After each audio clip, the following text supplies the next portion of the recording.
नमस्कार। तो देखिए भारत के अंदर में 8th पे कमीशन लागू कर दिया गया है। तो बेसिकली ये क्या है, ये एक हर 10 साल में लागू किया जाता है, जो कि जितने भी केंद्रीय कर्मचारी होते हैं उसका पेंशन और वेतन दोनों को इंक्रीज किया जाता है। तो इस वीडियो के अंदर में इन सभी चीजों के बारे में देख लेंगे कि क्या है, अरे बढ़ेगा तो कितना बढ़ेगा, सभी चीजें के बारे में। ठीक है भाई, तो देखिए शुरू करते हैं भाई। देखिए केंद्र कर्मचारियों के लिए केंद्र सरकार ने 16 जनवरी 2025 को, ठीक है, आयोग में गठन को मंजूरी दे दी है। आयोग की सिफारिशें 2026 से लागू हो जाएगा। ये जो 8th पे मंजूरी है, ये लागू होगा आपका 1 जनवरी 2026 से ये चीजें लागू हो जाएगा। अगला हम बात समझने की कोशिश कर रहे हैं कि ये जानकारी कैबिनेट बैठक के बाद केंद्रीय मंत्री अश्विनी वैष्णव जी ने दिया है। ठीक है, और 7वां जो वेतन है, जो अभी तो 8 पे लागू होने वाला है, और 7th पे के हिसाब से इस चीज को थोड़ा सा हम समझने की कोशिश करते हैं कि किस प्रकार से मामला बैठेगा। तो देखिए 7th पे जो था वो लागू हुआ था आपका 1 जनवरी 2016 को लागू हुआ था। और इसमें क्या हुआ था कि 2.57 का इंक्रीमेंट किया था वेतन में। ठीक है, क्या है, फिटमेंट फैक्टर में। तो 2.57 कैसे क्या है, थोड़ा सा समझ लेते हैं कि अगर मान लेते हैं कि उस समय पर 2000 जो भी 16 में काम कर रहे होते हैं, जितने भी केंद्रीय मतलब सेंट्रल लेवल पे जो काम कर रहे थे, अगर उसका बेसिक पेमेंट यानी कि पहला मंथ उन्होंने ज्वाइनिंग करा और उस समय अगर उसका हाथ में अगर 8,000 रुपए वेतन आ रहा है, मान लेते हैं, ठीक है, तो उसको गुना कर दिया आप 2.57 से, तो वो बढ़ करके इतना हो जाएगा, यानी कि 3 जीरो पीछे का रहने देते हैं।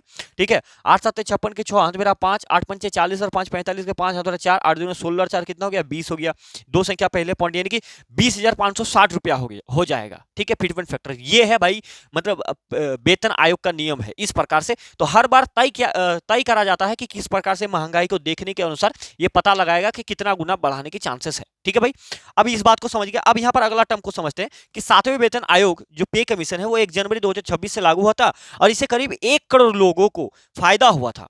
वेतन आयोग हर 10 साल में लागू किया जाता है। उम्मीद है कि मोदी सरकार 1 जनवरी 2026 से 8वां वेतन आयोग लागू कर देगी और इससे केंद्रीय कर्मचारियों का नियंत्रण वेतन और पेंशन बढ़ जाएगा। ठीक है भाई, अब आगे देखिए, जो 8 पे वेतन आयोग जो लागू करेगा, इसके लिए 3 लोगों को स्पेशल मतलब नियुक्त किया जाएगा कि 8 पे वेतन आयोग को लागू करने के लिए जल्द ही एक अध्यक्ष और 2 सदस्यों की नियुक्ति की जाएगी।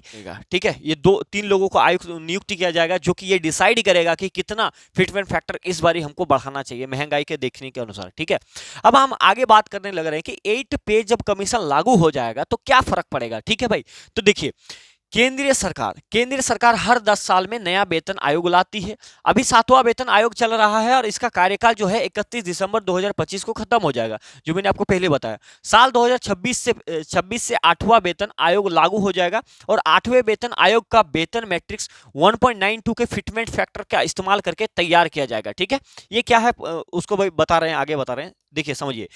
आप देखिए, केंद्र सरकार के कर्मचारियों की सैलरी के 18 लेवल हैं, यानी कि जितने भी केंद्र में सेंट्रल लेवल पे जॉब करते हैं उनकी जो पेमेंट है वो 18 लेवल पे होती है। ठीक है, अगर देखा जाए कि एक कर्मचारियों की बेसिक सैलरी 1800 रुपए ग्रेड पे के साथ 18,000 रुपए है, तो इसे 8वें वेतन आयोग के तहत बढ़ा करके 34,560 रुपए किया जा सकता है। ठीक है, और इसी तरह से केंद्र सरकार में कैबिनेट सचिव स्तर में अधिकारियों का लेवल 18 के तहत, जो लेवल 18 में जिनको पेमेंट मिलता है, जो कि सबसे बड़े अधिकारी होते हैं, आईएएस आईपीएस ये सब, उनका अगर बेसिक पेमेंट 2.5 लाख रुपीस है, तो वो सैलरी मान लेते हैं कि मिलता है, तो वो बढ़ करके हो जाएगा तकरीबन 4.8 लाख रुपए हो सकता है। ठीक है भाई, अब इसको कैसे निकालेंगे उसको समझ लीजिए। जैसे यहां पर बोल रहा है कि फिटमेंट फैक्टर कितना बढ़ा जाएगा, 1.92, और बेसिक सैलरी कितना है, 18,000 रुपए है। तो अगर हम 18,000 रुपए को, ठीक है, 18,000 रुपए को 1.92 से इंटू कर देंगे तो आ जाएगा भाई कि नया वेतन वो डीए और आपका एचआरए को छोड़ करके बेसिक 3 जीरो का पीछे 3 जीरो रहने देते हैं। ठीक है, 18 दूनी 36 के 6 हाथ मेरा 3, 18 नाम 162, 3 65 के 5 हाथ मेरा 16, 18 के 18 और 2 20, 20 और 10 30 और 4 34, पीछे 2 संख्या पहले पॉइंट है तो लगा देंगे, यानी कि 34,560 रुपया बढ़ जाएगा। ठीक है, 8th पे के अनुसार अगर किसी व्यक्ति का मतलब बेसिक लेवल का जो पेमेंट है वो 18,000 मिल रहा है, तो उसको कर दिया जाएगा 34,560 रुपया। ठीक है भाई, यहां तक बातें समझ में आ गया कि नहीं आ गया। अब देखिए, अब हम थोड़ा सा आगे बढ़ते हैं और ये बात करते हैं कि ये फिटमेंट फैक्टर जो है ये क्या है, ये कैसे काम करता है, इसको समझिए। ठीक है, तो देखिए फिटमेंट फैक्टर एक मल्टीप्लायर टूल है जिससे केंद्र सरकार के कर्मचारियों का रिवाइज वेतन को कैलकुलेट किया जाता है। ठीक है, मतलब क्या है समझते हैं। पुराने वेतन को रिवाइज या बढ़ा हुआ वेतन कितना ज्यादा होगा बेसिक सैलरी में फिटमेंट फैक्टर से गुना करके निकाला जा सकता है। यानी कि आपका बेसिक सैलरी जो भी है मान लेते हैं कि आपका बेसिक सैलरी अभी 30,000 है, ठीक है, 30,000 है और इस बार 8th पे ने घोषित किया कि आपका जो भी फिटमेंट फैक्टर होगा देखने के बाद आपका बढ़ाया जाएगा 3 गुना। अगर मान लेते हैं कि 3 बढ़ा दिया जाए तो वो हो जाएगा, कितना हो जाएगा, 30 या 90,000 हो जाएगा भाई, ठीक है, सीधा 90,000 हो जाएगा। लेकिन ये कोई गारंटी नहीं है कि कितना बढ़ाया जाएगा, ठीक है भाई। अब आगे थोड़ा सा बात करते हैं। देखिए कहा जा रहा कि 7वें पेमेंट जो है 7वां वेतन आयोग में इसे 2.57 तय किया गया था, और जिसका मतलब है कि कर्मचारियों का नया वेतन पुराने वेतन से इतना गुना हो जाएगा, ठीक है भाई। फिटमेंट फैक्टर जितना भी बोलेगा कि इतना तय किया जाएगा या जितना भी करा जाएगा, इससे हमें यह पता लग जाएगा कि हमारा जो भी पुराना वेतन है वो नया वेतन को उससे गुना कर देंगे तो नया चीजें आ जाएंगे भाई, ठीक है।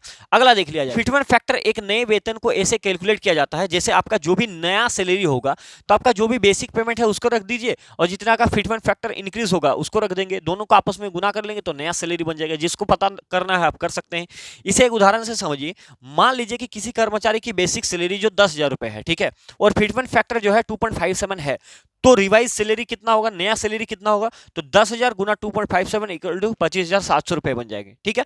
अब 8वें वेतन आयोग में फिटमेंट फैक्टर को बढ़ा करके 3.00 या उससे ज्यादा किया जा सकता है, और अगर इसे 3.0 किया जाता है तो कर्मचारियों की बेसिक सैलरी लगभग 43% बढ़ जाएगी, लगभग 43% बढ़ जाएगी भाई, ठीक है भाई। तो देखिए आगे और दो चीजें हैं उसको भी समझ लेते हैं कि आखिर फिटमेंट फैक्टर का महत्व क्या है, क्यों इसको बार बार लागू करने की जरूरत है। तो देखिए ये सीधा सीधा काम क्या करता है, सैलरी को इंक्रीमेंट करता है। जो भी हमारा सैलरी होता है, जो भी सेंट्रल लेवल पे जॉब करते हैं उसमें क्या है कि ये सरकारी कर्मचारियों और पेंशन भोगियों के वेतन और पेंशन की सीधे सुधार करता है।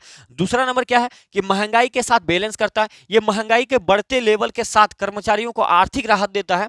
तीसरा नंबर है कि लाइफ स्टाइल में सुधार, ज्यादा वेतन कर्मचारियों के लिए लाइफ स्टाइल को बेहतर बनाने के में मदद करता है भाई। उम्मीद करें इस चीज को आप समझ पाए होंगे। तो मिलेंगे नेक्स्ट वीडियो के अंदर में, तब तक के लिए धन्यवाद, जय हिंद।